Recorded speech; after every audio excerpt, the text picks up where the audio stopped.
අයිබෝන් කියලා පිළිගන්න සමී මීඩියා YouTube channel එක බලන පළසියලු දෙනාම ඉතින් මේ දවස්වල ඉරාන ඊශ්‍රායල් යුද්ධය තියෙනවා. ඉතින් තාමත් යුද්ධය යනවා.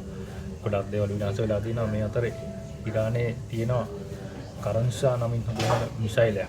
ඒ මිසයිලය ටොන් 19.5ක් බර මිසයිලයක්. ඒ වගේම දිගින් මීටර් 13ක්.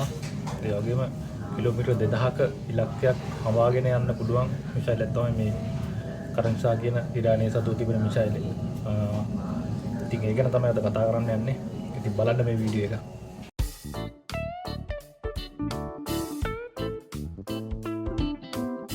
ඉරානයේ කරම්සා ෆෝක්‍රූස් මිසයිලය මේ මිසයිලය ටොන් 19.5ක බරකින් යුක්තයි. ඒ වගේම මේ මිසයිලය මීටර 13ක දිගින් යුක්තයි කියලා තමයි තොරතුරු වාර්තා වන්නේ.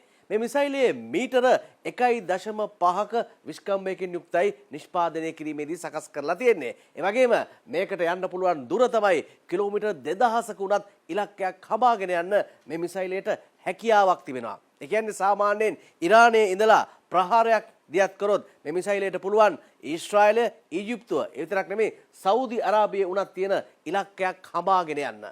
ඉරානයේ නිෂ්පාදනය කරපු භයානකම මිසයිල් අතරින් එකක් විදිහට හඳුන්වන මේ මිසයිලය මධ්‍යම දුර බැලස්ටික් මිසයිලයක් විදිහටයි හඳුන්වන්නේ. අමරිකාවත් ඉරානයත් අතර යුද ගිනිදෙල් ඇවිලී ඇති පසුබිමක ඉන් වැඩි බලපෑමක් මැද පෙරදිග රටවලටද එල්ල වී තිබෙනවා. මේ අනුව ඉරානය ඊයේ දිනේදී සෞදි අරාබියට, කටාර් රාජ්‍යයට සහ බහරේනයට නැවතත් ප්‍රහාර එල්ල කළ බවට විදේශ මාධ්‍ය වාර්තා කළා. ඊශ්‍රායල් හමුදා ඉරානයේ ටෙහෙරාන් නුවරට සහ ලෙබනනයේ බේරූට් නුවරට අඛණ්ඩව එල්ල කරන ප්‍රහාර හේතුවෙන් සිවිල් වැසියන් දහස් ගණනක් පීඩාවට පත්ව ඇති බවයි විදේශ මාධ්‍ය වාර්තා කරන්නේ. පසුගිය සෙනසුරාදා සිට මේ දක්වා මෙම ප්‍රහාර හේතුවෙන් මැද පෙරදිග කලාපයේ පමණක් කුඩා දරුවන් 200කට වැඩි පිරිසක් මිය ගොස් ඇති බව යුනිසෙෆ් සංවිධානය පවසනවා. පවතින තත්ත්වය හමුවේ එක්සත් අරාබි එමිරාතයේ වෙසෙන ජනතාවට හදිසි තත්ත්වයක්ද ප්‍රකාශයට පත් කළා. ඉරාන මිසයිල් ප්‍රහාරයකින් බහරේනයේ බැප්කෝ තෙල් පිරිපහදුවට හානි සිදු වී ඇති ආකාරය විදේශ මාධ්‍ය වාර්තා කර තිබුණේ මෙලෙසින්.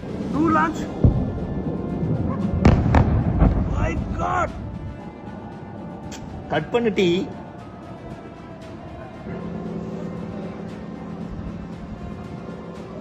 බහරේනයේ ඊශ්‍රායල් තානාපති කාර්යාලයද ඉලක්ක කර ඉරානය ප්‍රහාර එල්ල කර තිබුණා. යුදකැටුම් මැද්දේ හෝමුස් සමුද්‍ර සංධිය හරහා වෙළඳ නෞකා පිටත් කරවීම සම්බන්ධයෙන් ඉරානය සහ චීනය සාකච්ඡා පවත්වා ඇති බවද විදේශ මාධ්‍ය වාර්තා කර තිබෙනවා. රුසියාවෙන් තෙල් මිලදී ගැනීම සඳහා ඉන්දියාවට දින 30ක සහන කාලයක් ලබා දීමටයි ඇමරිකාව කටයුතු කර ඇත්තේ. දින 7ක පමණ කාලයක් තිස්සේ පවතින මෙම යුදකැටුම් වලට ඇමරිකාව සෑම දිනකම ඇමරිකා ඩොලර් මිලියන 891ක මුදලක් වැය කරන බවද උපාය මාර්ගික සහ ජාත්‍යන්තර අධ්‍යයන මධ්‍යස්ථානය පෙන්වා දෙනවා.